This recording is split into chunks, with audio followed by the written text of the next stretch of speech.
Hey guys, welcome back. This is Lucid. We're playing with Marverni. This is going to be the last episode of this Let's Play. I lost my pretender, obviously, to that group. I've summoned her back.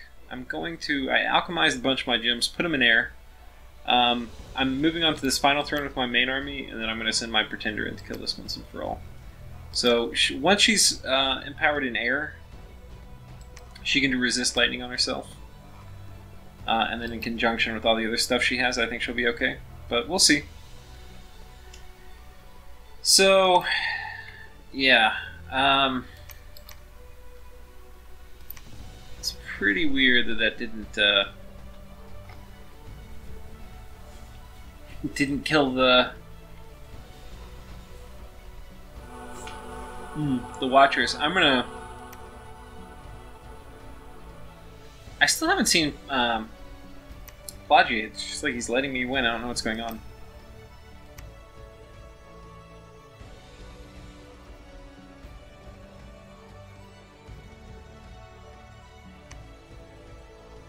Okay, and that's okay. We lost our Divine Blesser, which is kind of annoying. Can we storm the fort? I think we can, and we will. We'll storm it. These guys are super slow, though. Got a lot of Dominion here. I think we're okay if we get attacked by these guys. It's a lot of White Centaur, though. Highly likely they attack me. If they attack me, can this lady just, like, break free and, like, go herself? What if we do this? Can she go? No. You know, the safe play is to take out these guys and come back and leave one guy on top. We're gonna do that. It's not really gonna speed up our victory because we can't wait, or we can't do anything until she gets there. Well, it would speed it up a little bit, but one turn. We now have this lady empowered in air. We are going to do a... First we're going to see... I got 2 of these acorns. I wonder if they'll stack. No, we don't. But what will stack...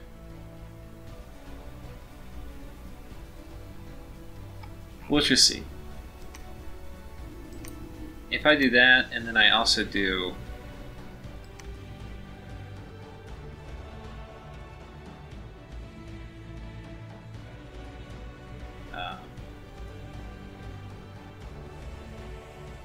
protection from lightning. That should work. But we're going to be extra careful. We're going to forge one of these.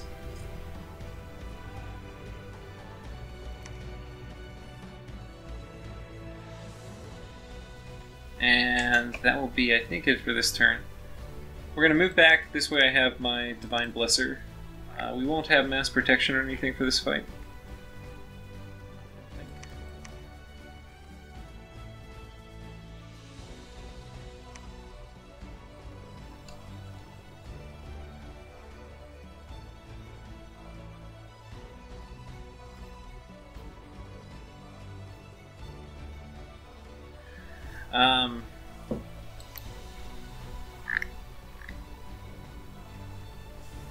Turn after, we'll take this, and then we'll storm it.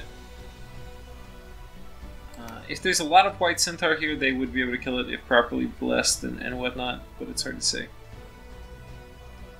Otherwise, 2 turns we take this, and I'm going to go ahead and pause. Okay, welcome back. We got another turn. So I have finished equipping this lady.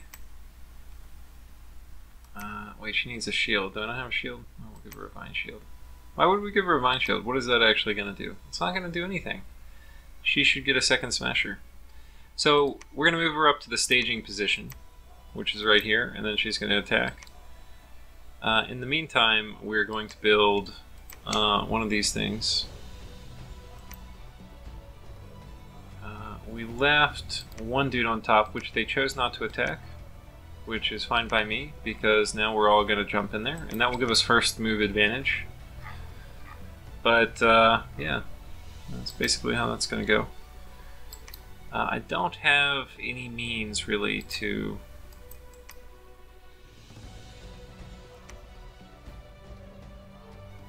cast Mass Protection, but I don't believe I will need it. Pelagia seems to be making war on Theodoros in some quest to not win the game, but instead to vanquish his underwater adversary forever, which under the rulership of Marverni he is free to do. So we'll be hopping on top of that. I don't think we'll have a big battle to conclude it, but except for taking this throne. So we'll move into position. We're forging our last smasher, which will be the item that goes in right here. She will have somewhere on the order of like 50 lightning resistance, and if she dies, I'm probably just going to cry. Not really, but because I'm going to win anyway. The same turn actually, so it's not actually going to speed it up, but it will be funny to watch. And that's it for this turn, and I'm going to wait for Pelagia to finish his turn, and then we'll probably have 2 more turns. Alright, thanks everyone. Oh, he went ahead and did it. I don't even need to pause.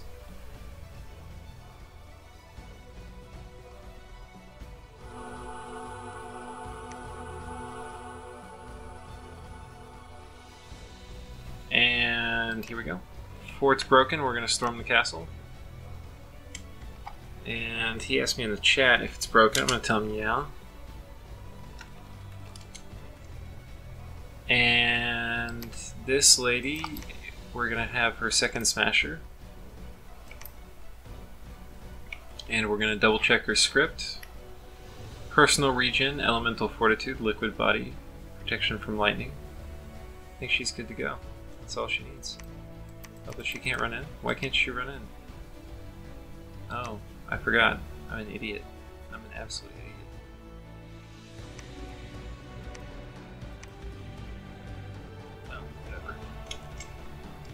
We're going to make Shambler skin armor because we need some way to go underwater. Ah, sigh.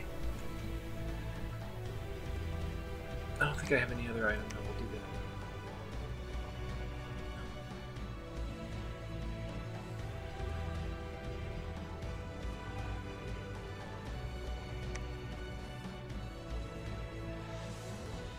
And there we go. We're going to storm the castle. We didn't forge our Shambler skin armor. So we're going to have to go do that now. We might be able to do... We're going to do like an iron helm? No, that would not be smart versus lightning.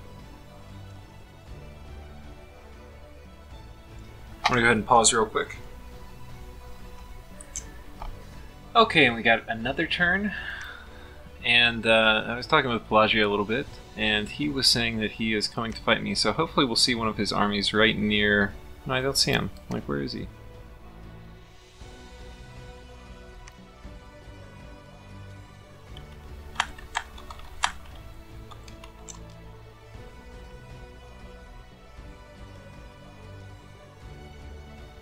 Don't see him, but we're going to be proceeding with our plan anyway, with our Shambler skin armor. We're going to run in here, and we're going to do our thing. See if it works. In the meantime, we have this fort.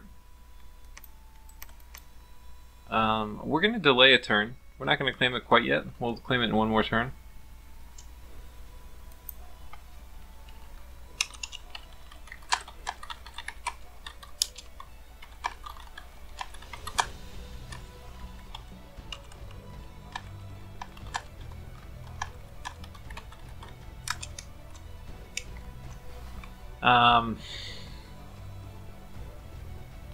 Maybe we just claim it and let it end. I'm gonna go ahead and claim it, but we'll get the final battle. But we'll see. And the score graphs will be kind of interesting to look at, just because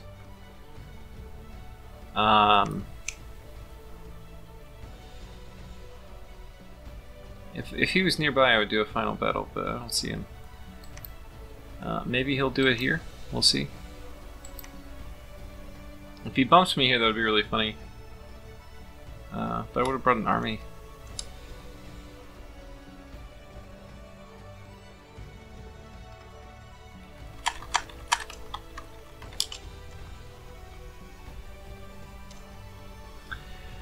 So, yeah, so it'll be kind of funny. I just saw him in chat, and he said that he's been getting ravaged by Theodoros. So, I guess that's why he was trying to finish Theodoros.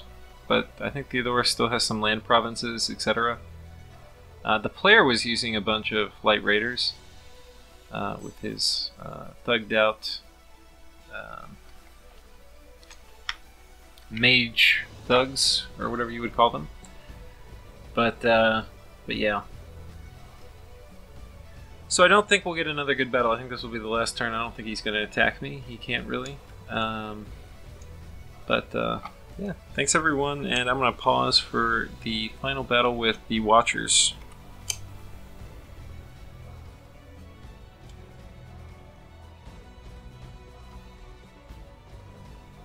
Okay, and we got our final turn in. So, here's the throne battle. Let's see how that goes.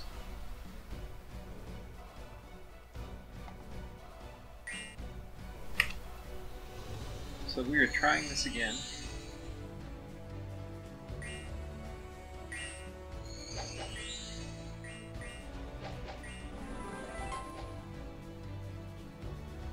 So I think one of the spells didn't go. Living Water, what the hell? A few of the spells didn't go. I think she's not casting lightning resistance anymore. It's like it's maxed out or something.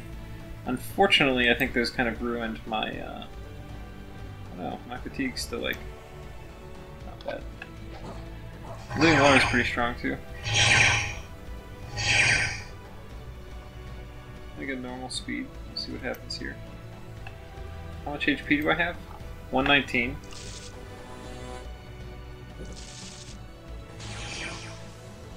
There we go. Okay, that's not doing any damage.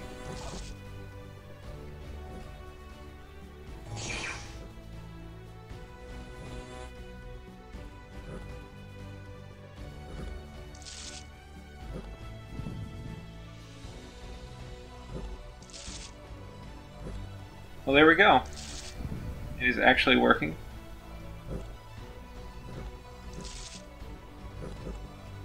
It must have, maybe it was, I'm not sure what it was, because it was, like, she got absolutely murdered before. I guess it was at 10 more shock resistance.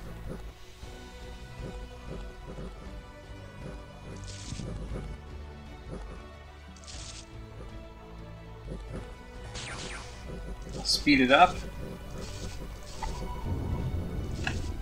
There was a Gifts from Heaven. Don't want that to hit me. What kind of fatigue is he at?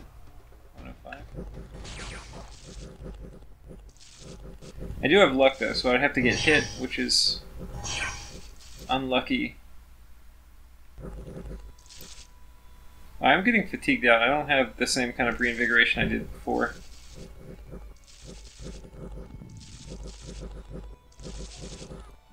Okay, there we go. We killed it. Monolith success. Well, that was a good lesson to learn about the monolith. 25 shock resistance is not enough if you're fighting all those Watchers. And we have victory. We claimed the final throne. So, there we go. Here's the world map. We can kind of see now what was going on.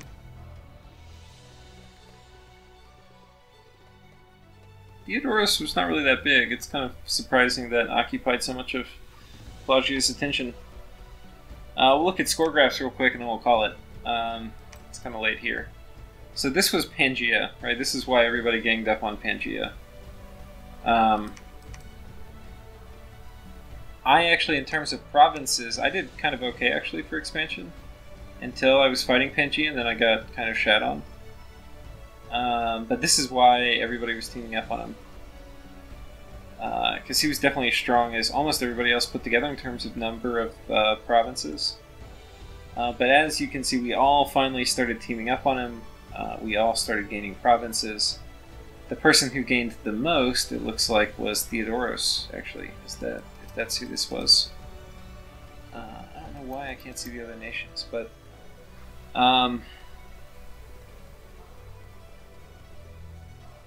who is this?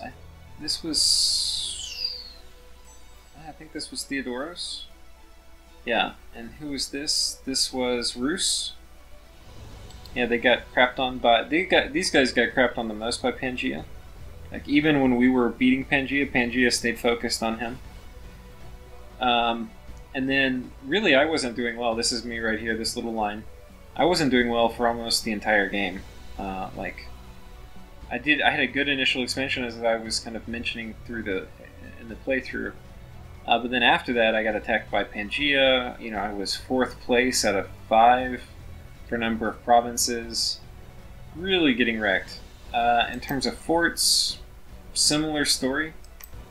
Income, similar story. I'm actually kind of high for income, which is very surprising because I never had any money the whole game. And then over here I finally became the income leader, which again is very surprising to me.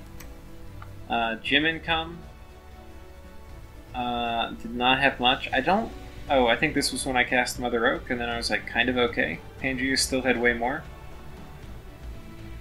Pelagia actually had a lot. This one Maelstrom went up, but even then they had more kind of base income than I did. Research, Pangea did not do much research, right? This is Pangea. I did pretty well. Theodoros did a lot, but and Pelagia did a lot. You know, if you're looking at this chart, like the score graph chart, there's no reason, especially back here, that Pelagia couldn't have turned it around and won. Except for the fact that I had a ton of Boars. Army size, you can see the Boar army right here, just steadily, slowly growing. Didn't really have that many great fights to really show them off in, though, unfortunately. But you got to see them. And then the Ascension points. So that was it. Thanks everyone for watching. A few kind of closing thoughts on the nation. I didn't show you a few things because they weren't useful versus White Centaurs. But you do have new tattoos on them, and they're pretty cool. They give you invulnerability 15, usually plus something else like strength or movement. And most all of your warriors get tattoos. Here's kind of what they look like. There's bear tattoos, there's boar tattoos, and there's horse tattoos. So they're pretty cool. Like this one gives invulnerability with some speed and defense. So they're definitely cool, and they're easy to do. It's an enchantment 3 thing. I didn't explore any of that. I never had enough money. A lot of maps that you'll play on, you'll have more money, so you can afford to recruit more of the national troops. I was just going for mages and research because that would give me big spells that I could put on my boars that would win the game. But this kind of, I think what this shows is you have a very weak early game, but you don't look very threatening, and it's easy to have allies. And I did a good job recruiting allies when we were all being wrecked by Pangea. The hard allies to get were to get the ocean nations to stop fighting and to chip in on raiding Pangea. And when they did that, that really turned the fight around against Pangea. But then once that happened, everybody was kind of a team, and meanwhile I started building up my Boar of Carnut's army, and I really have a ton of them. You know, if we say how many do we have, I don't know, it's probably like 50 or something of them, and they do about 4 a turn. Not 20 maybe. But I was getting 80 to 100 a turn. And 80 to 100 sacred units is a lot, but size 3 tramplers are pretty damn good. You could experiment with different blesses. The nature, like I think Berserker would have been good actually. Berserker would have been really good. The issue with Berserker is, of course, it can get on your mages, and then they run into combat and can die.